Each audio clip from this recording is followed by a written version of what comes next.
आधार तो साऱ्याचा आनंद रस्ते शेतीशिव रस्ते महामार्गाची ही कामे केली शुभ हस्ते नेता पक्का शब्दाचा संजय जगताप हक्काचा नेता पक्का शब्दाचा नेता पक्का शब्दाचा संजय जगताप हक्काचा नेता पक्का शब्दाचा संजय जगताप हक्काचा नेता पक्का शब्दाचा संजय जगताप हक्काचा संजय जगताप हक्काचा संजय जगताप हक्काचा नको गट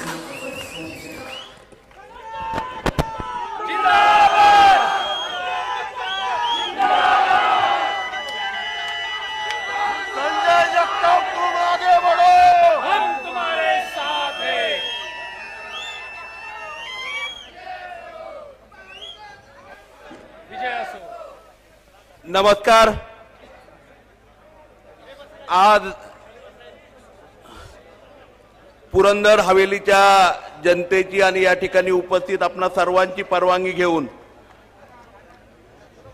आदरणीय लोकनेते शरदचंद्रजी पवार साहेब, काँग्रेस पक्षाचे नेते आणि या देशाचे विरोधी पक्ष नेते राहुलजी गांधी साहेब, शिवसेना प्रमुख आदरणीय उद्धवजी ठाकरे साहेब,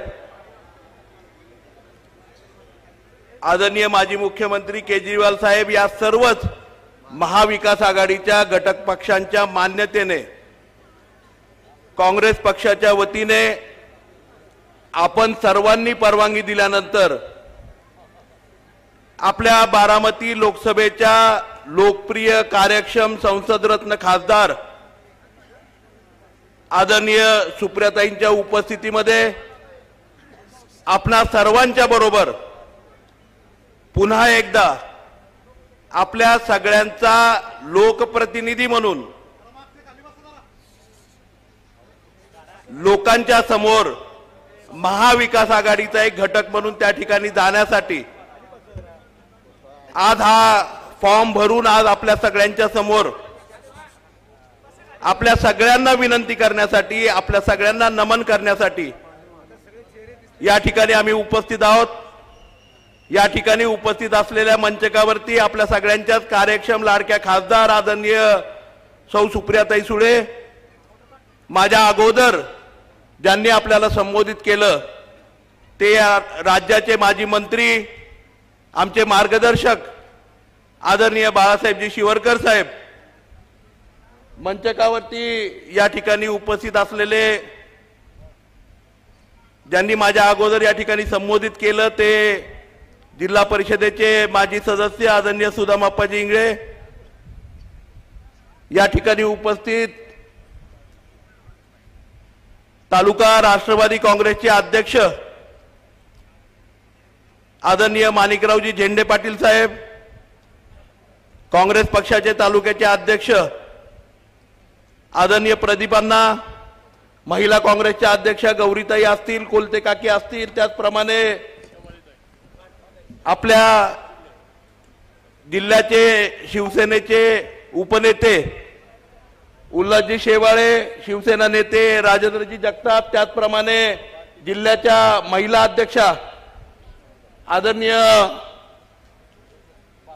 भारतीताई शेवाळे, या ठिकाणी उपस्थित जिल्हा परिषदेचे माजी अध्यक्ष आदरणीय विजयदादा कोलते, मंचकावरती खरं म्हणजे बराच वेळ या ठिकाणी बसले होते आणि आता जस्ट थोडेसे खाली गेलेत ते माजी खासदार आदरणीय अशोक अण्णाजी मोहोळ, देवीदासजी बनसाळी, श्रीरंगजी चव्हाण पाटील साहेब, कौस्तुभ शेठ गुजर, या ठिकाणी आमचे मार्गदर्शक आणि ज्यांनी शिक्षण क्षेत्रामध्ये सामाजिक क्षेत्रामध्ये खूप मोठं काम उभं केलं ते सतीश शेठ उरसळ, ज्यांनी संबोधित केलं ते सचिनजी खरात असतील, हवेली राष्ट्रवादी काँग्रेसचे अध्यक्ष भरतजी जांभरे, निखिलजी कवीश्वर, त्याचप्रमाणे सचिन शेठ गुले, आदरणीय अशोकाबाजी ओवाळ, दत्ताबा चव्हाण, बाबूसाहेबजी माहूरकर, पुष्कराजजी, त्याचप्रमाणे सुरेखाताई, स्वातीताई चिटणीस, माझ्या अगोदर ज्यांनी संबोधित केलं ते डॉक्टर कुटे असतील, अण्णासाहेबजी खाडे या ठिकाणी आहेत, संजयरावजी हरपळे आहेत, संजयरावजी जाधव आहेत, संदीपजी बांदल आहेत, त्याचप्रमाणे मार्तंडजी भोंडे साहेब नगराध्यक्ष, त्याचप्रमाणे संजयजी टिळेकर, राहुलजी गिरमे, बंडू काका, आदरणीय नंदू काका, विक्रमजी शेवाळे, आदरणीय गिरीश नाना, आदरणीय दत्ताबा चव्हाण, या ठिकाणी आदरणीय अण्णा पोमन असतील, सगळेच मंडळी या ठिकाणी खरं म्हणजे उपस्थित आहेत। तानाजीराव जगताप डायरेक्टर, त्याचप्रमाणे विक्रमदादा शेवाळे, हनुमंतरावजी पवार, गणेशजी होले, अनिलजी झगडे, राजाभाऊजी क्षीरसागर, महेशजी जेदे, आपचे पुरंदर तालुक्याचे नेते, त्याचप्रमाणे विठ्ठलजी दोरगे, विजयभाऊ वडणे, सुहासदादा खोटवड, नामदेवदादा खोटवड, रणधीरजी घोरपडे, राजेंद्रजी धोत्रे, त्याचप्रमाणे दत्ताजी गाडेकर, राजाभाऊ क्षीरसागर, राहुलजी यादव, संगीताताई पवळे, त्याचप्रमाणे प्रशांतजी शेंडकर, आप्पासाहेब सकट, दादा पवार, गुलाब सय्यद, अश्विनीताई कामठे, आपण सगळेजण, त्याचप्रमाणे सर्व गावावरून आलेले आणि मला मार्गदर्शन आदरणीय बाळासाहेबजी साबळे साहेब, वडकीवरून आलेले सर्व, त्यांच्याबरोबरचे सर्व सहकारी, मी खरं म्हणजे सगळ्यांची नावं घ्यायची म्हटली तर खूप वेळ त्या ठिकाणी जाणार आहे. राजवर्धिनी या ठिकाणी आहेत, आई आहेत, आदरणीय मामा या ठिकाणी उपस्थित आहेत. आपण सगळ्यांच्या साक्षीने आणि आपल्या सगळ्यांच्या परवानगीने आज पुन्हा एकदा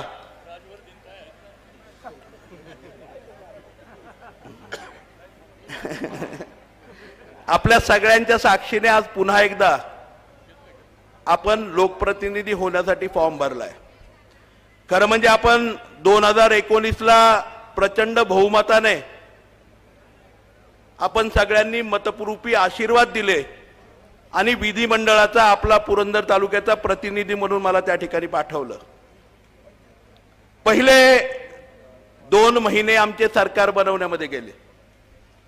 मार्चला पहिलं अधिवेशन झालं आणि 24 मार्चला त्या ठिकाणी लॉकडाऊन लागलं. मधल्या काळामध्ये जूनच्या काही काळामध्ये 1-2 महिने त्या ठिकाणी लॉकडाऊन उघडलं, परत लॉकडाऊन लागलं. त्यानंतर जवळपास 2019-20 या पूर्ण काळामध्ये त्या ठिकाणी 18 महिने आम्ही सगळ्यांनी करोना काळामध्ये संघर्ष केला.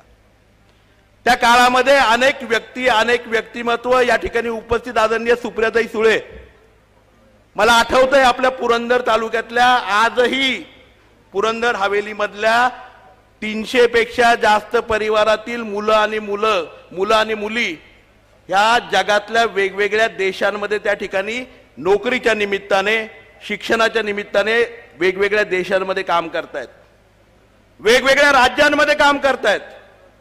त्या लॉकडाऊनच्या काळामध्ये आदरणीय ताईंना ज्या वेळेस आम्ही विनंती केली, अनेक मुलं, अनेक उदाहरणं त्या ठिकाणी देता येतील. मुलींना त्या ठिकाणी हैदराबादवरनं कुणाला आणायला आम्हाला मदत झाली, कुणाला परदेशातून येण्यासाठी त्या ठिकाणी मदत झाली.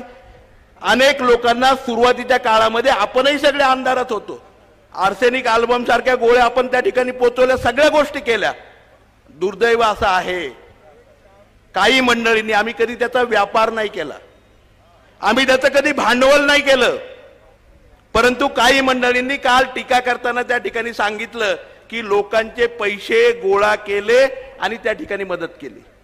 हो, या ठिकाणी अनेक लोकांनी स्वतःहून उत्स्फूर्तपणे, कुणी धान्य दिलं, कुणी बिस्किट दिलं, कुणी लाडू दिले, कुणी त्या ठिकाणी आर्सेनिक अल्बमच्या गोळ्यांच्यासाठी काही मदत केली, अनेकांनी केली. कारण कैलासवासी चंदूकाका जगतापांच्या पासून आमच्या परिवारामध्ये एक रीत आहे, पुरंदरकरांची आणि हवेलीकरांची एक रीत आहे, कोणी इथे एकटा नाहीये, आम्ही कणकण करून सगळ्यांना एकत्रितपणे काम करतो.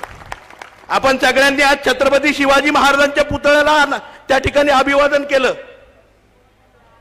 महात्मा फुलेंच्या पुतळ्याचं अभिवादन केलं, डॉक्टर बाबासाहेब आंबेडकरांचा पुतळा आणि त्या ठिकाणी आपण वेगवेगळे संसद भवन असेल, संविधान स्तंभ असेल, अशोक चक्र असेल, ह्या सगळ्या गोष्टी उभ्या करतोय. अहिल्यासृष्टी, पुण्यश्लोक अहिल्यासृष्टी त्या ठिकाणी उभी करतोय, संभाजी सृष्टी त्या ठिकाणी उभी करतोय. ही सगळ्या गोष्टी पुरंदर हवेलीमधल्या प्रत्येक परिवारातल्या 1-1 रुपयांमधनं उभी राहतीये. संजय जगताप किंवा कोणी एकटा नाही करत आहे. तुम्हाला सगळ्यांना आठवत असेल 2018चा सांगलीचा त्या ठिकाणी पूर परिस्थिती, 2019ची. याच पुरंदर तालुक्यामधून अवघ्या 4 तासामध्ये 1 लाखापेक्षा जास्त भाकरी आणि 7 ट्रक धान्य पुरंदर हवेलीच्या जनतेने त्या ठिकाणी सांगलीकरांना पाठवलं होतं. आणि नेहमी माझ्या वडिलांची, आमच्या परिवाराची, या पुरंदरच्या मातीची, ज्या पुरंदरच्या मातीमध्ये छत्रपती संभाजी महाराजांचा जन्म झाला, ज्या पुरंदरच्या मातीमध्ये छत्रपती शिवाजी महाराजांनी स्वराज्याची उभारणी त्या ठिकाणी केली. खरी पहिली लढाई या ठिकाणी झाली त्या पवित्र मातीमध्ये तुम्हा आम्हा सगळ्यांचा जन्म आहे. इथे समाजकारणाचं राजकारण नाही केलं जात. आणि अशा गलिच्छ गोष्टीमध्ये म्हणजे करोनासारख्या महामारीमध्ये आम्ही कधी म्हणलं नाही करोना काळामध्ये तुम्ही कुठे होता. कोणी मुंबईला होतं, कोणी खंडाळ्याच्या गेस्ट हाऊसला होतं का नव्हतं. असो आता मी कुणाच्या पर्सनल गोष्टींवरती जाणार नाही. परंतु मला एक गोष्ट सांगायची, त्याचा बाजार आम्ही कधी केला नाही. कारण ज्या ज्या वेळेस या तालुक्यातल्या प्रत्येक परिवाराला गरज आहे त्या वेळेस उभं राहायचं काम मी आणि माझ्या तुमच्यासारख्या सर्व सहकाऱ्यांच्यामुळे त्या ठिकाणी करू शकलो. आज काय सांगितलं जातंय त्याच्यावरती सांगितलं जातं भ्रष्टाचार झाला. दाखवा ना, तुमचा भ्रष्टाचार आमच्या समोर आहे. बघायला गेलं म्हणजे मी हे सातत्याने सांगतोय, मधल्या काळामध्ये 4-5 वर्ष, काल माझे काही प्रश्न वाचून दाखवले त्यांनी, 4-5 वर्ष आहे ना त्या ठिकाणी सातत्याने पुरंदर तालुक्यामध्ये झालेल्या जलयुक्त शिवार 1, कारण आता 2 सुरू केलं ह्या सरकारने, जलयुक्त शिवार 1च्या अजूनही त्याची चौकशी झाली नाही. प्रश्न विचारले, विधिमंडळामध्ये विचारले, अध्यक्षांच्या तिथे प्रश्न मंजूर झाले, प्रश्न पटलावरती आले नाही. ते प्रश्न नाही काल मांडले सभेमध्ये त्यांनी की या पुरंदर तालुक्यामध्ये शेताच्या बांधाला त्या ठिकाणी बंधारा म्हटलं गेलं. या पुरंदर तालुक्यामध्ये एका जेसीबीचं, ज्या जेसीबीची किंमत 2015-16 साली 25-26 लाख रुपये होती, त्या जेसीबीचा 1 महिन्याचं बिल 1.5 कोटी रुपये काढलं गेलं, 1,44,00,000 रुपये. आणि हे मी नाही म्हणते, एसीबीचे, अँटी करप्शन ब्युरोचे महाराष्ट्राचे प्रमुख त्या ठिकाणी म्हणतायत. कुणाला? कृषी सचिवांना, की तुम्ही याची इन्क्वायरी करा, ह्याची ओपन इन्क्वायरी झाली पाहिजे, अशा प्रकारे त्या ठिकाणी लिहिलं गेलेलं अहवाल आहे. सातत्याने भांडतोय. मधल्या काळात काय केलं हे महाशय काल म्हटले, 2.5 वर्ष महाविकास आघाडीचं सरकार होतं ना. 2.5 वर्षाच्या महाविकास आघाडीच्या सरकारमध्ये आदरणीय उद्धवजी ठाकरे साहेबांच्या नेतृत्वाखाली पवार साहेबांच्या विचाराने आम्ही सगळ्यांनी खूप चांगलं काम करायचा प्रयत्न केला. दुर्दैव असं आहे, तुम्ही सगळ्यांनी बघितलंय टीव्हीवरती, तर आपण बघतोच काही मंडळी तर आज रोज बुके घेऊन फिरतात, त्या काळातही फिरत होते. मधल्या काळामध्ये काय परिणिती झाली माहित नाहीये. आदरणीय साहेबांच्या पर्यंत, मुख्यमंत्री साहेबांच्या पर्यंत, सगळ्यांच्या पर्यंत, उद्धव ठाकरेंच्या पर्यंत पोहोचले, बुके घेऊन पोहोचले, फोटो काढले. त्या काळामध्ये सगळ्या गोष्टी दाबल्या गेल्या, त्यांच्याकडून थांबवल्या गेल्या. त्या काळामध्ये पण तुम्हाला आठवते 2020ला त्यांनी असाच मोठा फार्स केला आणि गुंजवणीच्या पाण्याचा विषय त्या ठिकाणी काढला. पाईपलाईनच्या बाबतीमध्ये, त्या गोष्टीच्या बाबतीमध्ये सुद्धा सातत्याने भ्रष्टाचाराचे विषय काढले, त्यावेळेस ते दाबण्याचं काम केलं. आणि 2.5 वर्षानंतर तर काय, महाशयांचे मित्रच, असं ते म्हणतात, मित्रच या राज्याचे प्रमुख त्या ठिकाणी झाले. हा नंबर 1. दुर्दैव असं आहे की या देशामधल्या सगळ्यात स्वच्छ शहरामध्ये आज आपली सभा चालू आहे. देशातलं सगळ्यात स्वच्छ शहर आहे सासवड नगरपालिका. सासवड नगरपालिकेमुळे नगर विकास खात्याला आणि महाराष्ट्राला देशामध्ये 1 नंबरचं राज्य आणि 1 नंबरचं नगर विकास खातं म्हणून त्या ठिकाणी पुरस्कार यावर्षी मिळाला.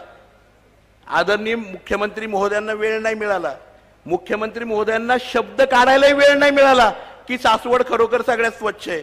जाऊन बघा मध्य प्रदेशमध्ये इंदोर क्लीनेस्ट सिटी, सगळ्यात स्वच्छ शहर म्हणून त्या ठिकाणी अक्षरशः धिंडोरा पिटला त्या राज्याने. आणि सासवड नगरपालिकेत काय केलं? निधी बंद करून टाकला, पुरस्काराचे पैसे पण दिले नाही. जे पुरस्काराचे पैसे मिळवले ना तेही दिले नाही. हे दुर्दैव आमचं तुमचं आहे. आज आपण बघितलं जा येताना रस्ते काय आहेत. आज तरीही आमचा गोरगरीब त्या ठिकाणी सासवड नगरपालिकेचा कर्मचारी रोज सकाळी 5 वाजता उठून हे तुटके फुटके रस्ते स्वच्छ करायचं काम करतोय. का नाही आम्ही रस्ते करू शकत आहे? कारण आमचा निधी थांबवलाय. का नाही आम्ही रस्त्यावरची स्ट्रीट लाईट चालू करू शकत आहे? कारण आमचा निधी थांबवलाय. का नाही आम्ही त्या ठिकाणी पाण्याची योजना करू शकलो? आणि यांच्या काळामध्ये झाली, यांना बावळट बनवलंय मी. 2023ला त्या ठिकाणी पाण्याची योजना सासवड आणि जेजुरीची अमृत 2 मधनं आम्ही त्या ठिकाणी केली. या ठिकाणी 2 स्कीम आहेत, या महाशयांना माहित नाही. अमृत 2 मध्ये त्या ठिकाणी सासवड जेजुरीची स्कीम आम्ही त्या ठिकाणी सादर केली. सगळ्या मान्यता खालून घेऊन सरकारपर्यंत गेल्या. महाराष्ट्र शासनाने महाराष्ट्रातल्या सगळ्यात स्वच्छ नगरपालिकेचा आणि जेजुरी नगरपालिका जी 19वी आली, या दोन्ही नगरपालिकांच्या पाण्याच्या स्कीमचे फाईल आहेत ना, दाबून ठेवले होते खाली. तुम्हाला सगळ्यांना आठवत असेल, मधल्या काळामध्ये ताईंनी आम्ही सगळ्यांनी आंदोलन केलं, आम्ही बघितलं. त्यानंतर एक गंमत केली. काय गंमत केली? देवस्थानमध्ये काही निधी पडून होता. आम्ही त्या ठिकाणी आपल्या गुळुमचे असेल, वीर असेल, या 2 ब वर्गातल्या देवस्थानच्या निधीच्या बाबतीमध्ये काही प्रमाणामध्ये त्या ठिकाणी आम्ही फाईल पुढे सरकवल्या आणि तो निधी घ्यायला सरपंच आणि त्यांना त्या ठिकाणी पाठवलं. तो निधी मिळाला. आता हा निधी मिळाल्यानंतर विरोधी पक्षाच्या आमदाराला आपले माजी चौताळले, म्हणाले काय करणार. आता तुम्हाला माहितीये माजींच्या बरोबरची किती सेनेपैकी किती सेना काय आहे ते. त्यांच्यातले काही आमचे मित्र आहेत, त्यांना कानात हळून आम्ही काही सल्ले दिले की सासवड जेजुरीची स्कीमची पाण्याची आहे ना, ती स्कीम आहे ना, त्याचं पेंडिंग आहे फाईल, सगळं पूर्ण आहे, फक्त मुख्यमंत्र्यांनी सही करायची आणि द्यायची. दिला ना बाबांनी. मी काय बोललो, आनंद झाला. सासवड आणि जेजुरीला पाणी येतंय, भले तुमच्या हाताने येतंय, पण या आज ज्या जागेवरती बसलोय ना, 2003-04चा दुष्काळ आपल्या सगळ्यांना आठवत असेल. आम्ही खूप लहान होतो त्या काळामध्ये. स्वर्गीय R.R. आबा, आदरणीय लोकनेते शरदचंद्रजी पवार साहेब, कैलासवासी चंदूकाका जगताप, या सर्व मंडळींनी एकत्रित होऊन त्या काळामध्ये सासवडकरांनी एक मोठं आंदोलन उभं केलं होतं. आदरणीय पवार साहेब त्या ठिकाणी आले. मंत्रिमंडळाची बैठक सासवड नगरपालिकेच्या सभागृहात झाली. R.R. पाटील साहेब पाणी मंत्री होते. याच ठिकाणी त्या पाण्याच्या योजनेची घोषणा झाली आणि अवघ्या 90 दिवसामध्ये लिम्का बुक ऑफ रेकॉर्ड मध्ये आजही सरकारी योजनेचं रेकॉर्ड आहे. 90 दिवसामध्ये 33 किलोमीटरवरनं वीरचं पाणी सासवडला आलं. ही योजना आम्हीच पूर्ण करणार, आपणच पूर्ण करणार. या योजनेमध्ये सुद्धा अनेक गोष्टी ह्या गोष्टी आपण त्या ठिकाणी ऍड करतोय. या महाशयांच्यामुळे आपल्याला नगर विकास खात्याकडून मिळाली. परंतु ताईंना मला विनंती करायची आहे, ज्यावेळेस महाविकास आघाडीचं आपलं सरकार येईल त्यावेळेस अमृत 2 मधनं आम्हाला ह्या सासवड आणि जेजुरी दोन्ही स्कीम त्या ठिकाणी हव्यात. कारण आम्हाला बॅलन्सिंग टँक त्या ठिकाणी करायचे, साठवण तलाव त्या ठिकाणी करायचे. तुम्हाला सगळ्यांना कल्पना आहे, ज्या काळामध्ये ही सगळी मंडळी घरामध्ये झोपून होती ना, किंवा गेस्ट हाऊसला किंवा फार्म हाऊसला झोपून होती, त्या काळामध्ये आपल्या खासदार आम्ही सगळी मंडळी त्या ठिकाणी गावोगावी फिरून जलजीवन मिशनचे प्रोजेक्ट आम्ही त्या ठिकाणी तयार करून सगळे 95 प्रोजेक्ट त्या ठिकाणी पूर्ण केले, सबमिट केले, मंजूर करून घेतले. दुर्दैवाने आपलं सरकार गेलं आणि या सगळ्या प्रोजेक्टला थोडक्यामध्ये कॉन्ट्रॅक्टरचं, ठेकेदारांचं आधी आणि या सगळ्या मंडळींचं ग्रहण लागलं आणि या सगळ्या प्रोजेक्टला एकाच कंपनीकडून गुजरातच्या त्या ठिकाणी पाईप यायला सुरुवात झाली. काही प्रोजेक्ट त्या ठिकाणी अजूनही चालू आहेत, काही अर्धवट अवस्थेत आहेत. परंतु मला आपल्या सगळ्यांना निश्चितपणे सांगायचंय, आदरणीय खासदार असतील, आम्ही सगळी मंडळी असो, ताईंनी आम्ही त्या ठिकाणी निर्धार केलेला आहे की पुढच्या वर्षी 2025 नंतर या तालुक्यामध्ये कुठल्याही महिलेला डोक्यावरती हांडा घ्यायला लागणार नाही. प्यायचं आणि वापरायचं पाणी हे परिपूर्णपणे प्रत्येक घरापर्यंत त्या ठिकाणी उपलब्ध होईल. आपण म्हणाल कसं शक्य आहे? 2003-04ला आपण सगळ्यांनी बघितलं, राज्यपाल महोदयांचा हेलिकॉप्टर नाझरे धरणामध्ये त्या ठिकाणी उतरलं होतं. आता 2023-24ला ताई आणि आम्ही गेलो तर गाडी त्या ठिकाणी नाझरे धरणामध्ये उतरली होती. गाडी फिरली त्याच्या नाझरे धरणामध्ये, ही अवस्था होती. परंतु आम्ही आता काय करतोय, जवळपास 720 कोटी लिटरचं 14 एकरामध्ये राजुरीला बॅलन्सिंग टँक म्हणजे साठवण तलाव तयार करतोय. तिथं WTP करतोय, म्हणजे तिथे आम्ही त्या ठिकाणी ट्रीटमेंट करणार त्या पाण्यावरती. आणि जानाई शिरसाईच्या माध्यमातून जी 16 गावं आहेत आपल्या पूर्वेकडची, त्या पूर्वेकडच्या गावांना जसं नाझऱ्यातून प्यायचं पाणी येतं तसं त्या बॅलन्सिंग टँक मधनं राजुरीच्या सगळ्या गावांना पाणी येणार आहे. आणि हे बॅलन्सिंग टँक साठवण तलाव केवळ तिथे नाही करत आहे, निळुंजला आपण त्या ठिकाणी शिवरी प्रादेशिकला करतोय, त्या ठिकाणी वागदरवाडीला वाल्ल्यामध्ये करतोय, आज आपल्याकडे त्या ठिकाणी नीरेला जवळपास 7 कोटी, नीरेचं किती आहे, 81 MCQचं मिलियन लिटरचं आज आपल्याकडे त्या ठिकाणी नीरेला चालू आहे. अशा प्रकारे वेगवेगळ्या ठिकाणी ते बॅलन्सिंग टँक, साठवण तलाव त्या ठिकाणी करतोय. पेशवे तलाव आणि होळकर तलावाचं काम तुम्ही बघितलं असेल. येणाऱ्या काळामध्ये मगाशी डॉक्टर कुटे साहेबांनी त्या ठिकाणी उल्लेख केला इंडस्ट्रीचा. मधल्या काळामध्ये दुष्काळ असताना इंडस्ट्रीमधनं काही पाणी आपण गावांना आणि जेजुरी नगरपालिकेला घेतलं. आता नव्याने होणाऱ्या वीरमधलं जेजुरी नगरपालिकेचं पाणी असेल, सासवडचं पाणी असेल, त्याचबरोबर इंडस्ट्री MIDC साठी सुद्धा नवीन पाण्याची योजना त्या ठिकाणी करतोय, जेणेकरून MIDC वाढेल, फुलेल आणि MIDC जेजुरीची, जेजुरी नगरपालिका, आपली पारगाव माळशिरस योजना, ह्या सगळ्या योजनांमधनं कमीत कमी पाणी हे नाझरे धरणाला त्या ठिकाणी आपल्याला नाझरे धरणाचं वापरता येईल आणि जास्तीत जास्त पाणी हे उजव्या कालव्यावरनं, त्याचप्रमाणे वीर डॅम मधनं आपल्याला कशा प्रकारे मिळेल याच्यासाठी योजना आम्ही तयार केली आणि ती योजना आम्ही त्या ठिकाणी परिपूर्ण करतो आहोत. सासवडला सुद्धा पिंपळे या ठिकाणी जवळपास 200 MCFTचं पाण्याचा टँक, साठवण तलाव आपण त्या ठिकाणी करतोय. अशा प्रकारे 100% या तालुक्यामध्ये साठवण तलावांच्या माध्यमातून किती आवर्षण प्रवर्षणची परिस्थिती झाली तरी सुद्धा प्यायचं आणि वापरायचं पाणी कुठल्याही परिस्थितीमध्ये कमी पडणार नाही. अशा प्रकारचं नियोजन येणाऱ्या काळामध्ये जलजीवन मिशन असेल, नगर उत्थानच्या या दोन्ही स्कीमच्या माध्यमातून आपण करतोय. पुरंदर उपसाच्या बाबतीमध्ये तुम्ही ऐकलं असेल काल काय म्हटले. मी आज त्याच्यावरती खरं म्हणजे त्यांच्याच गोष्टींवरती बोलणं, दुर्दैवाने आपल्याला तेच बोलावं लागतंय. परंतु पुरंदर उपसामध्ये आपण बघितलं असेल की पुरंदर उपसामध्ये त्या ठिकाणी 2019-20, 2014-15 पासून हे महाशय पाटबंधारा मंत्री होते. 2009-10 पासून 2014 पर्यंत आमदार होते. त्या काळामध्ये पुरंदर उपसाकडे केवळ दुर्लक्ष करायचं काम केलं. आम्ही आंदोलनं उभारली, पाणी द्या म्हणून सांगितलं, पाण्याचा दर कमी करा म्हणून सांगितलं, या गोष्टी कुठल्याही केल्या नाही. आणि 2019ला ज्यावेळेस आम्ही आलो, आम्ही वेगळं काहीच केलं नाही. हो, लोकनेते आदरणीय शरदचंद्रजी पवार साहेबांनी आपल्या पुरंदरच्या पठारावरती अशक्य वाटणारं मुळामुठेचं पाणी त्या ठिकाणी पुरंदर उपसा आणि दानाई शिरसाईच्या माध्यमातून आणलं. त्या पाण्याचं केवळ आणि केवळ 2004 नंतर 2019 पर्यंत केवळ आणि केवळ नियोजन करायचं काम आम्ही त्या ठिकाणी केलं. रेकॉर्ड सांगतोय 2003-4 साली काय अवस्था होती आपली त्या भागाची. 1000 एकर फक्त बागायत क्षेत्र होतं. 2019ला 7000 एकर बागायत क्षेत्र होतं. आज किती माहितीये? 15000 एकर. आणि हे मी नाही सांगत, ते कृषी खात्याचं हे सांगतंय. 2019ला 50,000 टन ऊस होता. आज 7,25,000 टन ऊस मागच्या वर्षी त्या ठिकाणी आपल्या पुरंदर उपसा आणि दानाई क्षेत्रामधनं, दानाई शिरसाईच्या क्षेत्रामधनं त्या ठिकाणी गेलाय. नाहीये ही अचिव्हमेंट. आणि त्याच्यामध्ये काही केलं नाही. आम्ही वेगळं फक्त राजकारण न करता प्रत्येक गावापर्यंत, प्रत्येक वाडी वस्तीपर्यंत, डोंगरापर्यंत त्या ठिकाणी पाण्याच्या योजना न्यायचं काम केलं.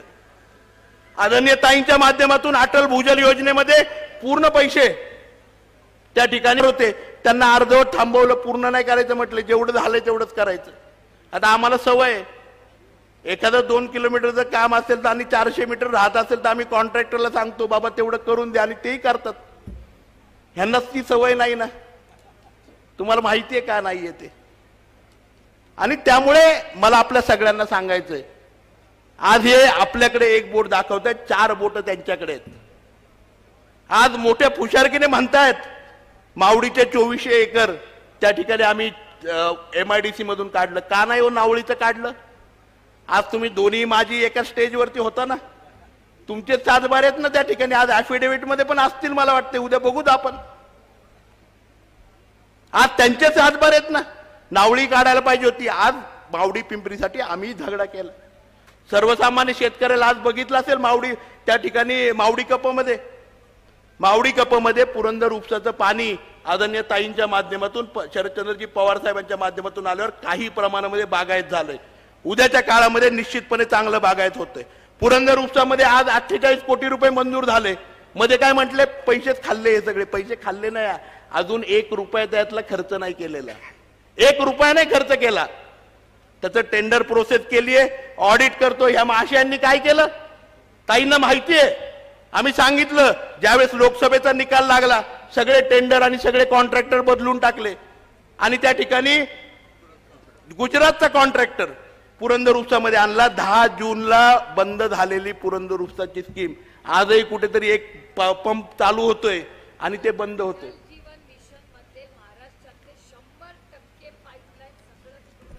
बरोबर आहे, ताईंनी सांगितलं तेच आहे. पाईपलाईन मध्ये गुजरातची कंपनी, कॉन्ट्रॅक्ट मध्ये गुजरातची कंपनी. मगाशी मला एक चिठ्ठी मिळाली की काही त्या ठिकाणी अँब्युलन्सचे ड्रायव्हर थांबलेले आहेत. 10 महिने झाले त्यांना पगार नाही मिळाला.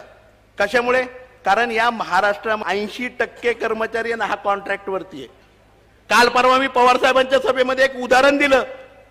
आपल्या पिसुर्टी गावामध्ये 1,47,000 रुपये आपण त्या ठिकाणी ग्राम विकास खात्याला देतोय. कशासाठी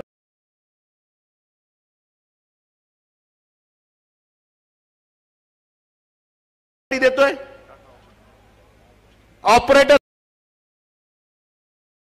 साठी. ग्रामपंचायतीचा ऑपरेटर नेमण्यासाठी देतो. तिथे 4 कागद दिले जातात, एक शाईचा डब्बा दिला जातो वर्षामध्ये आणि त्या कॉन्ट्रॅक्टरला 12 महिने 6,500 रुपये पगार दिला जातो. मला सांगा म्हणजे किती झाले? 75,000 रुपये. 78,000 रुपये झाले. बरोबर आहे. 1,47,000 मधनं 78,000 रुपये गेल्यावर राहिले किती शिल्लक हो? ती राहिले 60,000 रुपये. अख्ख्या महाराष्ट्रामध्ये त्या ठिकाणी ग्रामविकास खात्यामध्ये ऑपरेटर सप्लाय करणारा 48,000 ग्रामपंचायतींना एकच कंपनी आहे, ते ऑपरेटर सप्लाय करते आणि त्या कंपनीला प्रत्येक ग्रामपंचायत, हे उदाहरण दिलं मी पिसोटीचं कारण छोटं गाव आहे. तुम्ही जर काही मोठ्या ग्रामपंचायतीमध्ये बघितलं 1,74,000 पर्यंत त्या ठिकाणी दिले जातात. आणि हे कुठले पैसे आहेत? तुमचे आमचे घरपट्टीचे, पाणीपट्टीचे, आपले ग्रामपंचायतीचे सदस्य असतील, ग्रामसेवक असतील, ग्रामपंचायतीचे शिपाई असेल, वाडी वस्तीवरती फिरून गोरगरिबांच्याकडून आपण कलेक्ट करतो आणि ते पैसे घेतात. ते पैसे सुद्धा पगाराचे पैसे 50% त्या ठिकाणी कॉन्ट्रॅक्टरच्या माध्यमातून खाल्ले जातात. त्याचा हिशोब नाहीये कुणाकडे. आज काय गेलंय? आपल्याला जाती जातीमध्ये लढवलंय, केवळ जाती जातीमध्ये लढवलंय आणि 2014 पासून 2024 पर्यंत 2% सुद्धा जागा त्या ठिकाणी भरती केलेली नाहीये. आज 90%. आज बघितलं का तलाठ्याच्या बाबतीत काय परिस्थिती आहे? 34 तलाठी आपल्या तालुक्यामध्ये कमी आहेत, जवळपास 40 ग्रामसेवक कमी आहेत. पुरंदर तालुक्यामध्ये बघायला गेलं पोलिसांची संख्या ती सुद्धा आपल्याकडे 160 पोलीस कमी आहेत आपल्याकडे पुरंदर आणि हवेलीमध्ये पकडून. आणि हे काय झालंय? आज जर त्या ठिकाणी लागले असते, तुम्हाला माहिती आहे सासवड नगरपालिकेच्या माध्यमातून doctor Babasaheb Ambedkar centre of excellence सुरू केलं आपण कॉम्पिटिटिव्ह एक्झामसाठी. त्या माध्यमातून जवळपास 63 मुलं ही त्या ठिकाणी निवडली गेली वेगवेगळ्या खात्यांमध्ये, वेगवेगळ्या क्षेत्रांमध्ये. मधल्या काळामध्ये महाराष्ट्रामध्ये 72 मुलं त्या ठिकाणी सिलेक्ट झाली PSI म्हणून. आणि त्याच्यातली मला अभिमानाने सांगायला वाटतं वेगवेगळ्या अकॅडमीमधनं 9 मुलं पुरंदर तालुक्यातली सिलेक्ट झाली. आज विचार करा, 35 लाख जागा.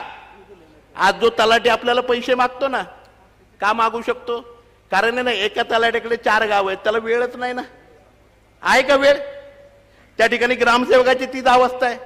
एक अधिकाऱ्याकडे 4 गोष्टी असल्यामुळे आज काय झाले माहिती का? आज आपल्याकडे भ्रष्टाचार होतोय, तो वेळेमध्ये होतोय, टाइम मध्ये होतोय आणि त्या भ्रष्टाचाराच्या खतपाणी घालण्याचं काम ह्या सरकारने त्या ठिकाणी ताई केलंय.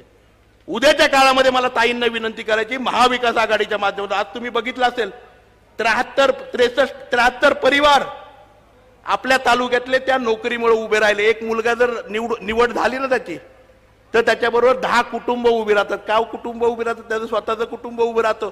तो 4 मित्रांना त्या ठिकाणी उभं करायचं, मार्गदर्शन करायचं काम करतो. 4 मुलं काय म्हणतात, अरे हा PSI झाला, मी त्या ठिकाणी हवालदार तरी होऊन दाखवेल.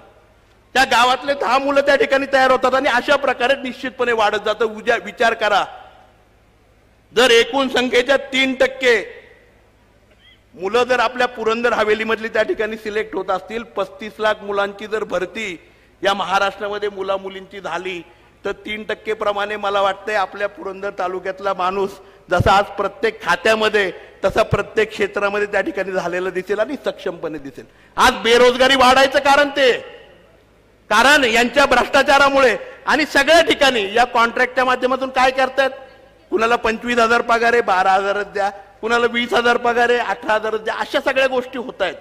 आणि याच्या कंप्लेंट आमच्यापर्यंत वेळोवेळी वेगवेगळी लोक सांगतायत, पत्रकारितेतून त्या सगळ्या गोष्टी येतात आणि हे सगळं दुर्दैव तुमचं आमचं सगळ्यांचं त्या ठिकाणी आहे. आज त्या ठिकाणी डॉक्टर कुटे साहेबांनी MIDCची त्या ठिकाणी गोष्ट सांगितली. आज भ्रष्टाचाराच्या बाबतीत बघितलं उघडपणे.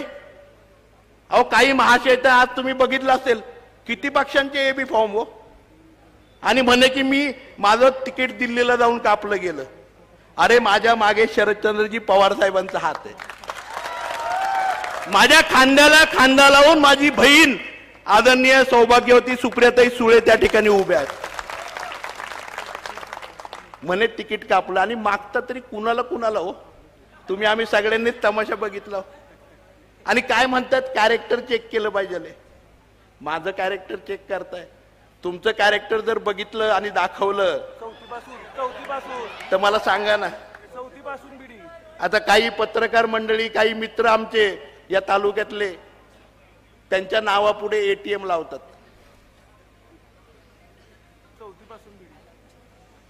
दुर्दैव आहे. दुसरे महाशय तर 4थी पासून बिडी असेल काय आणि आईच्या बाटव्यातले पैसे असतील काय. हे ATM म्हणजे काय आप्पा विचारतायत. ATM म्हणजे काय. आता तुम्हाला सगळ्यांना माहिती आहे ATM म्हणजे काय. दुर्दैव आहे तुमचं आमचं सगळ्यांचं. आज केवळ शरदचंद्रजी पवार साहेबांना त्रास देण्यासाठी आपल्या सगळ्यांना आपल्या सगळ्यांची बहीण असणाऱ्या खासदार सुप्रियाताई सुळेंना त्रास देण्यासाठी 39 उमेदवार उभे केले. कशासाठी? मताचं विभाजन करण्यासाठी. आजही तेच चाललंय. कोणी आमच्या शेजारनं गेलं, कोणी आमच्या घरातलं गेलं, कोणी इतर पक्षामधलं गेलं, अशी अनेक मंडळी त्या ठिकाणी उभे राहिलेत. आणि हे कशासाठी राहिलेत माहितीये? त्यांना आमदार व्हायचंय. मला आमदार नाही व्हायचं, मला तुमचा प्रतिनिधी व्हायचंय. तुमच्यासाठी काम करायचंय तन मन धनाने. उद्याचे 5 वर्ष प्रत्येक क्षण आयुष्यातला मला तुमच्या सगळ्यांच्यासाठी त्या ठिकाणी घालवायचंय. आणि त्याच्यासाठी आज आपल्या सगळ्यांना मतरूपी आशीर्वाद मागून आपल्या सगळ्यांची परवानगी घेऊन आज विधिमंडळामध्ये परत एकदा जाण्यासाठी आपल्या सगळ्यांचं कौल घेण्यासाठी या ठिकाणी उभा आहे. आज सांगण्यासारख्या अनेक गोष्टी आहेत. हे म्हणतात अकार्यक्षम आमदार. कुणी म्हटलं का आमदार हरवलाय शोधा. अरे तुम्हाला शोधायला तुम्ही कुठे होता ते सांगा ना. तुम्ही कुठे होता हे या मंडळींना माहित नाहीये. ते स्वतः कुठे शोधायला लागतंय ते माहित नाहीये आणि ते दुसऱ्याला शोधायच्या भाषा करतायत. तुम्ही बघितलं असेल पुण्यश्लोक अहिल्यादेवींनी आपल्या तालुक्यामध्ये या महाराष्ट्राचं कुलदैवत असणाऱ्या खंडेरायाचं गडकोट आणि त्या ठिकाणी जीर्णोद्धार सगळ्यात पहिल्यांदा केला. आणि केवळ तो नाही केला, या देशातल्या 3,500 मंदिरांचा 700 वर्षानंतर पहिल्यांदा जीर्णोद्धार करण्याचं काम कुणी केलं असेल तर ते पुण्यश्लोक अहिल्यादेवींनी केलं. आणि त्यानंतर महाराष्ट्राचं कुलदैवत असणाऱ्या जेजुरीच्या गडाचं आणि त्याचं पुनर्जीवन करून नव्याने विकास आराखडा करून त्याला मान्यता देऊन पुरातत्व खात्याच्या माध्यमातून आज बघितलं असेल काम कसं चाललंय. हे काम करायचं काम कुणी केलं असेल तर आपल्या सगळ्यांच्या भगिनी असणाऱ्या खासदार सुप्रियाताई सुळेंनी त्या ठिकाणी केलं. आज पुरातत्वाच्या माध्यमातून नारायणेश्वराचं मंदिर असेल, मस्तानी तलाव असेल, अनेक मंदिरं असतील, ही सगळ्या गोष्टी करायचं काम आदरणीय ताईंनी त्या ठिकाणी केलं. आज विकासाच्या बाबतीमध्ये जर बघायला गेलं, आज रस्त्यांच्या बाबतीमध्ये कुणी म्हणतं मी हे केलं, कुणी म्हणतं मी ते केलं. अहो मला एक गोष्ट सांगायची, आपल्यावरती जबाबदारी असताना आपण काय केलं तो? यांचे आमदार फंड काढले ना, कुठं कुठं गेलेत. आपण काढायला माझा स्वभाव नाही होतो. आज तुम्ही बघितलं असेल शरद कृषी भवन आज 6 गावांमध्ये आपण उभं केलंय. चांगल्या प्रकारचं सोलर सिस्टीम अनेक गावांमध्ये उभी केली आहे. आम्ही काय केलंय? पुरंदर उपसामध्ये माझ्या शेतकऱ्याला कमीत कमी लाईट बिल लागावं म्हणून सोलरचा प्रोजेक्ट आत्ताच्या कॉन्ट्रॅक्टमध्ये टाकलाय, आत्ताच्या प्रोजेक्टमध्ये टाकलाय. सासवड जेजुरी नगरपालिकेला सगळे सोलरमध्ये घेतलेत. ताईंनी सांगितलं आपल्या तळागाळातला गावाकडचा माणूस त्या ठिकाणी पाणीपट्टी तेवढ्या प्रमाणामध्ये देऊ शकत नाही, सगळ्या थकबाकीमध्ये राहतात. आज तुम्ही बघितलं असेल पुरंदर तालुक्यातल्या सगळ्या 95 गावांच्या जलजीवन मिशनच्या पाण्याच्या योजनेमध्ये त्या ठिकाणी सोलर बॅकअप द्यायला कारणीभूत केवळ आणि केवळ ताई त्या ठिकाणी आहेत. हा विचार की सर्वसामान्य माणसाला कुठलाही त्रास नाही झाला पाहिजे, त्याला कुठल्याही प्रकारे खिशातनं पैसे द्यायला नाही लागले पाहिजे, यासाठी काँग्रेस पक्ष असेल, राष्ट्रवादी काँग्रेस पक्ष असेल, शिवसेना असेल, आप पक्ष असेल, आम्ही सगळी मंडळी त्या ठिकाणी काम करतो. शिक्षकांचे पेन्शन असतील हे द्यायला यांना वेळ नाही, कर्मचाऱ्यांचे पगार द्यायला यांना वेळ नाही, कॉन्ट्रॅक्टवरती असणाऱ्या मुलांचे पगार द्यायला यांना वेळ नाही. त्या ठिकाणी कुणालाही कशासाठी वेळ त्यांना द्यायला नाहीये, परंतु त्यांच्याकडे भरपूर वेळ आहे. कशासाठी? गुवाहाटीला जायला त्यांच्याकडे भरपूर वेळ आहे. मेट्रो बनवायला मधल्या काळामध्ये कुणीतरी येऊन म्हटलं इथं की सासवडला मेट्रो त्या ठिकाणी आणायची, आम्हालाही आवडेल मेट्रोमध्ये बसायला. आम्ही बघितलंय कोथरूड पासून डेक्कन पर्यंत अनेक मेट्रोमध्ये वाढदिवसाचे केक कापले जातात. दुर्दैव असं आहे की माझ्या तालुक्यातल्या पुरंदर हवेली मधल्या मुलांच्यासाठी मुलींच्यासाठी शिक्षणाला गावामधून येत असताना मधल्या काळामध्ये 2022ला या तालुक्यातलं लोकनेते शरदचंद्रजी पवार साहेबांच्या वाढदिवसा दिवशी 12 डिसेंबर 2022ला आपण सगळे 100% रूट हे PMPLचे केले होते का नव्हते केले? हडपसर पासून फुरसुंगी गावामध्ये जायचं, भेकराई पासून फुरसुंगी गावात जायचं, अण्णा गावातून आपल्याकडे वडकीला यायचं, वडकीवरनं आपल्याकडे पालखी तळावरती येऊन 10व्या मैलावरनं परत जायचं. अख्ख्या राऊंडवरती होता. होळकरवाडीला तीच परिस्थिती होती. वरती त्या ठिकाणी कोळेवाडीपर्यंत PMPL जात होती. सासवडला त्या ठिकाणी कात्रजवरनं बस होती जी वीर मार्गे त्या ठिकाणी नारायणपूरवरनं वळून त्या ठिकाणी येत होती. त्या ठिकाणी बालाजी मंदिरा मार्गे नारायणपूर मार्गे येत होती. वीरवरनं परिंच्या मार्गे सासवड मार्गे परत हडपसरला झाले होते. का केले होते? कारण मधल्या काळामध्ये ST गाड्या अवेलेबल नव्हत्या. आम्ही ह्या परिवहन मंत्र्यांना त्या ठिकाणी सांगितलं की आम्हाला 100 बसेस द्यावं. यांनी काय केलं? यांनी ST स्टँडसाठी भरघोस पैसे दिले. आता आपल्या जेजुरीला ST स्टँड होते, 6 कोटी रुपये दिलते. टिपिकल प्लॅन केला होता, मी थांबवला आणि नवं डिझाईन त्या ठिकाणी केलं. परंतु दुर्दैव असं आहे, मी त्या ठिकाणी मुख्यमंत्री महोदयांना म्हटलं, साहेब तुम्ही 60 कोटीचं ST स्टँड कुठं बांधताय? आम्ही 6 कोटीचं छानचं डिझाईन ताई त्या ठिकाणी जेजुरीमध्ये केलंय.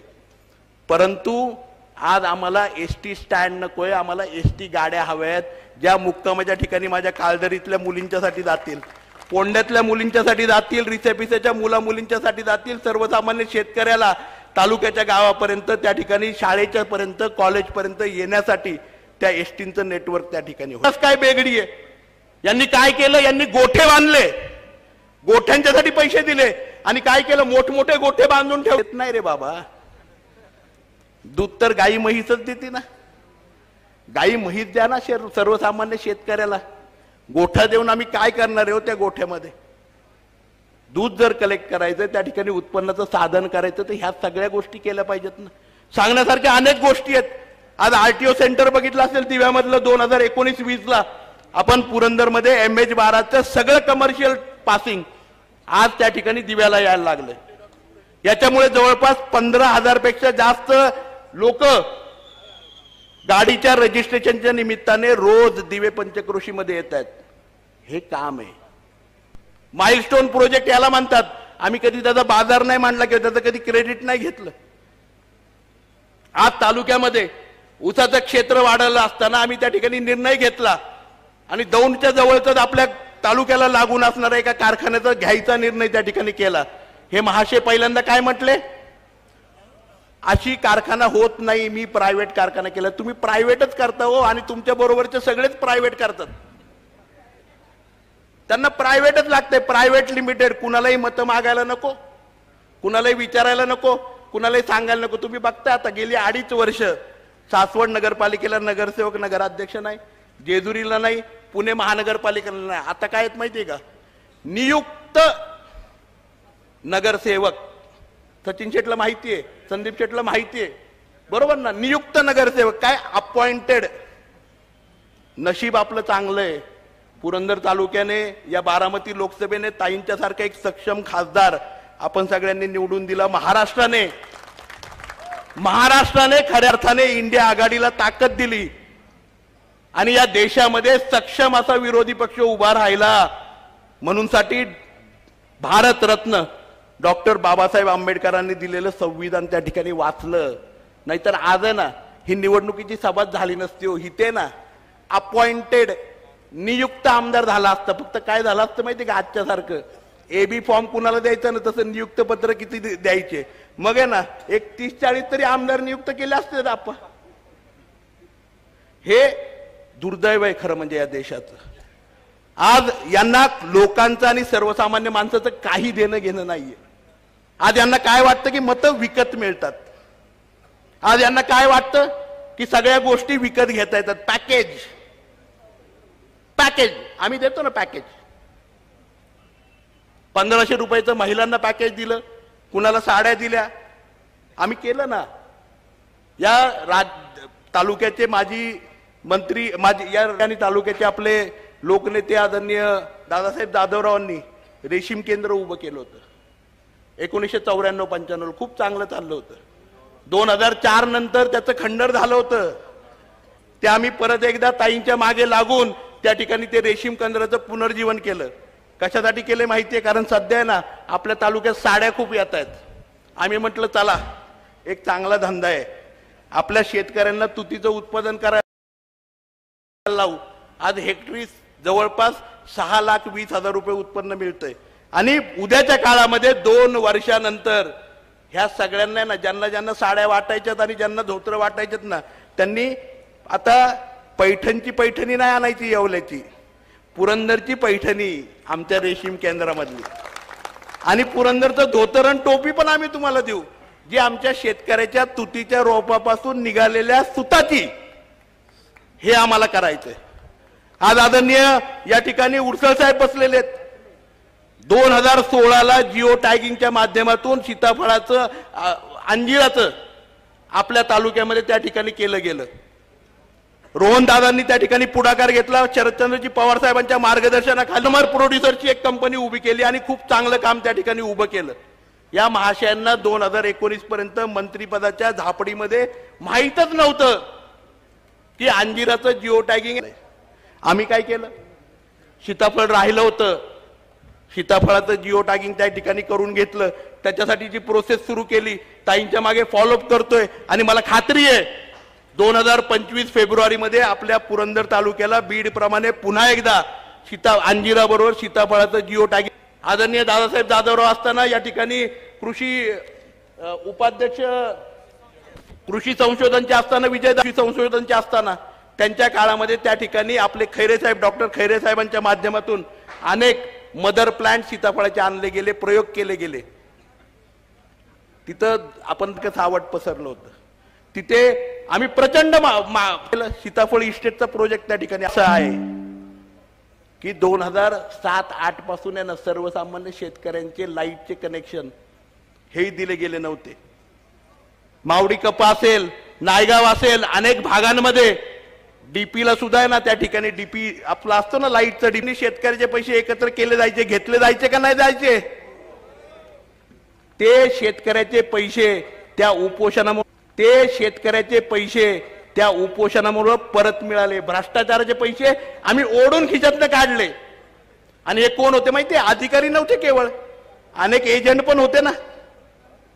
काल त्यांनी माझ्यावरती हे केला की मी मुंबईच्या आहे ना झोपडपट्टीचा विषय आम्ही काम केलं. काही मंडळी आहेत SRA मध्ये आहेत. काल म्हटले ना आपले माजी म्हटले मी 3,000 कोटीचा प्रोजेक्ट करतोय पुरंदर मध्ये, बरोबर ना, मुंबईमध्ये आहेत का ते बघूत आपण. 1200 कोटीवरती पण मला बोलायचंय. याच ठिकाणी आपली सभा झाली होती 5 वर्षापूर्वी, त्याचंही म्हटले ते या ठिकाणी दिला होता.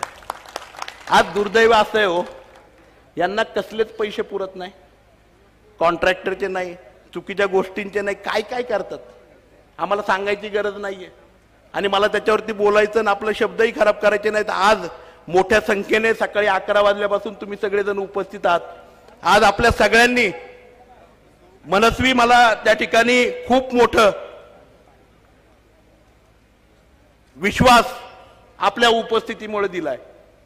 मला आपल्या सगळ्यांना विश्वासाने एकच गोष्ट सांगायची आहे. लोकनेते शरदचंद्रजी पवार साहेबांच्या बरोबर, काँग्रेस पक्षाच्या बरोबर, उद्धवजी ठाकरे साहेबांच्या बरोबर, आप बरोबर आणि आपल्या खासदार आदरणीय सुप्रियाताईंच्या बरोबर खांद्याला खांदा लावून पुरंदर तालुक्यातल्या प्रत्येक परिवारासाठी, प्रत्येक कुटुंबासाठी, प्रत्येक भागासाठी, प्रत्येक तरुणासाठी पुढचे 5 वर्ष प्रत्येक सेकंड तन मन धनाने मी आपल्या पाठीशी उभा राहील. एक दोष फक्त माझ्यात आहे, मला मान्य येतो आणि मला माहिती आहे त्या दोषासह तुम्ही मला सगळ्यांनी स्वीकारले फोनचा. म्हणून आज मी ताईंना खरं विनंती केली होती की ओमराजेंना इथं बोलवा. ओमराजे येऊ शकले नाही, परंतु या ठिकाणी आता शिवसेनेचे नेते आहेत, ताई पण आहेत. ताई त्यांना आदेश देतील आणि या ठिकाणी बोलवतील. त्यांच्याकडून मी निश्चितपणे ओमराजेंच्याकडून शिकून घेईल. परंतु एक गोष्ट मी आपल्या सगळ्यांना सांगतो, ज्या ज्या वेळेत जे जे संकट आणि जिथं जिथं आवश्यकता लागेल तिथे तिथे संजय जगताप आपल्या सगळ्यांना उभा असलेला त्या ठिकाणी दिसतो. याची ग्वाही मी आपल्या सगळ्यांना या ठिकाणी देतो. अनेक गोष्टी त्यांनी त्या ठिकाणी पालखी मार्ग काढला, करोना काढला, ह्या सगळ्या गोष्टी काढल्या. खरं म्हणजे त्यांच्या गोष्टींवरने बोलत गेलं तर आपल्या कामाच्या गोष्टी राहणार आहेत. आज आपण पुरंदर तालुक्याचा हक्काचं त्या ठिकाणी स्वतःचं फार्मर प्रोड्युसर शेतकरी उत्पादक कंपनीच्या माध्यमातून साखर कारखाना काढतोय. येणाऱ्या काळामध्ये उच्च शिक्षणाचे, साखर कारखान्याबरोबर उच्च शिक्षणाचे सगळे इंजिनिअरिंग कॉलेज असेल, मेडिकलचं होमिओपॅथी आणि डेंटल कॉलेज असेल, हे सगळं तुम्हाला 5 वर्षामध्ये उभं राहिलेलं त्या ठिकाणी दिसेल. हे मी तुम्हाला आज या ठिकाणी ग्वाहीने सांगतो. आज या ठिकाणी उल्हासदादा असतील, जयदीपजी असतील, अनेक मंडळी या ठिकाणी उपस्थित आहेत. अनेकांनी त्या ठिकाणी उल्लेख करायचा माझा चुकून राहून गेलाय, मी त्यांची दिलगिरी व्यक्त करतो. परंतु आपल्या सगळ्यांचं प्रेम, आपल्या सगळ्यांचे आशीर्वाद आणि गुंजवणीच्या बाबतीमध्ये सुद्धा गुंजवणी पूर्ण करायचं आणि तेही 1993च्या सर्वेप्रमाणे याच्यासाठी आम्ही कटिबद्ध आहोत. काल ते म्हटले इंच इंच जमीन, हो इंच इंच जमीन या तालुक्यातली बागायत होऊ शकते आणि ती करून दाखवायची ताकद आदरणीय शरदचंद्रजी पवार साहेबांच्या आशीर्वादाखाली संजय जगतापांचे आहे. हेच मला या ठिकाणी विरोधकांना सांगायचंय. पुन्हा एकदा आपण सगळे जे प्रेम देत आहे, जो उत्साह आज वाढवलाय, निश्चितपणे मला वाटतंय आता उद्या किती येऊ द्यात, किती येऊ द्यात, आज तुमच्या सगळ्यांचा या पुरंदर हवेलीतला सर्वसामान्य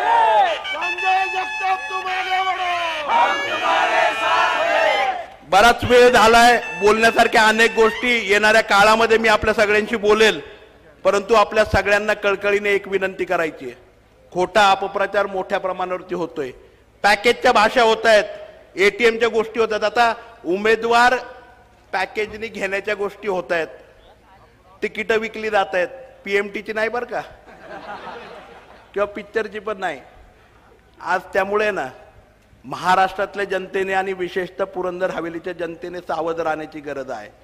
तुम्ही सावधच आहात, तुम्ही शहाणे आहात, समजूतदार आहात. तुम्ही अतिशय निस्वार्थीपणे आणि प्रामाणिकपणे खरी लोकशाही जी डॉक्टर बाबासाहेब आंबेडकरांनी आपल्याला दिली, ती लोकशाही कशा प्रकारे पालन करायचं आणि कसं कुणाला शिस्तीमध्ये आणायचं, हे मला पुरंदर हवेलीच्या जनतेला वेगळं सांगायची गरज नाहीये. जिथे तुम्हाला वाटेल तिथे चाबूक मारायची ताकद तुमच्या सगळ्यांच्या मध्ये आहे आणि ते तुम्ही खासदार सुप्रियाताईंच्या निवडणुकीला सगळ्यांना दाखवून दिलेलं आहे. यानंतर